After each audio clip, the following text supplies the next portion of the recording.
નમસ્કાર મિત્રો, છેલ્લા 12 કલાકથી ગુજરાત ઉપર મેઘરાજા મહેરબાન થયા હોય તે પ્રકારની સ્થિતિ અત્યારે ગુજરાતમાં જોવા મળી રહી છે।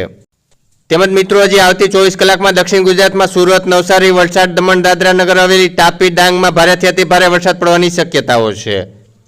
સૌરાષ્ટ્રની વાત કરીએ તો દેવભૂમિ, દ્વારકા, પોરબંદર, જૂનાગઢમાં ભારેથી અતિ ભારે આવતી 24 કલાકમાં વરસાદ પડશે। તેમજ ગીર સોમનાથ, અમરેલી અને ભાવનગરમાં મધ્યમ વરસાદની શક્યતાઓ છે। તેમજ મિત્રો કચ્છમાં પણ દરિયાકાંઠાના વિસ્તારોમાં ભારે વરસાદ પડવાની શક્યતાઓ છે। અને મિત્રો અત્યારે તમે જે વિડીયો જોઈ રહ્યા છો તે રાજકોટના ઉપલેટા, તેલંગાણાનો છે। મિત્રો અહીંયા મોડી રાતથી ને ધોધમાર વરસાદ ચાલુ થઈ ગયો હતો, જેને કારણે નદીઓ બે કાંઠે વહી રહી હોય તે પ્રકારના દ્રશ્યો અત્યારે સામે આવી રહ્યા છે। ત્યારે તમારા વિસ્તારમાં કેવો વરસાદ છે તે કમેન્ટ કરીને જણાવજો। જ્યારે ઉપલેટાના તેલંગાણામાં પડેલા વરસાદનો વિડીયો બતાવું તે પહેલાં આવી જ રીતે હવામાનના પડે તાજા સમાચાર દરરોજ તમારા મોબાઈલમાં મળતા રહે માટે નીચે આપેલ કાળું સબસ્ક્રાઇબનું બટન દબાવી ચેનલને સબસ્ક્રાઇબ કરી લેજો।